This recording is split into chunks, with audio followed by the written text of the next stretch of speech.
কবিতা স্ত্রী, লেখা সংগৃহীত। স্ত্রী কখনো প্রিয় নারী হতে পারে না, কারণ স্ত্রীর অনেক ভুল।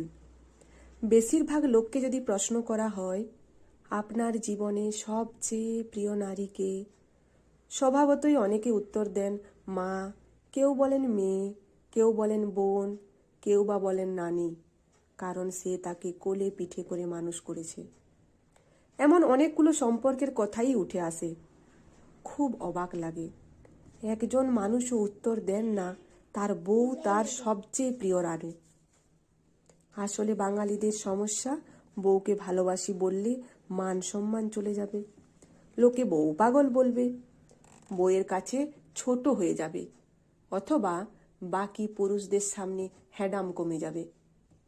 এমন একজনও মানুষই কি নেই যার হাসপাতালে বেডের পাশে নির্ঘুম রাত কাটিয়েছে তার স্ত্রী, অথবা একসাথে জীবনের যুদ্ধটা করব বলে বাবার বাড়ির অভিজাত্যকে দূরে রেখে স্বল্প বেতনের ছেলেটার হাত ধরে বাবার বাড়ি ছেড়ে এসেছে। শ্বশুর বাড়ির ঝাল তরকারি ভাত খেতে না পেরেও ফোনে বাবার বাড়িতে জানিয়েছে অনেক ভালো আছি।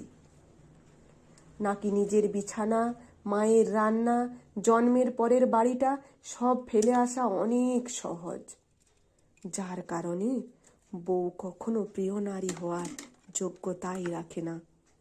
বন্ধুরা, ভালো লাগলে অবশ্যই লাইক, কমেন্ট, শেয়ার করবে প্লিজ।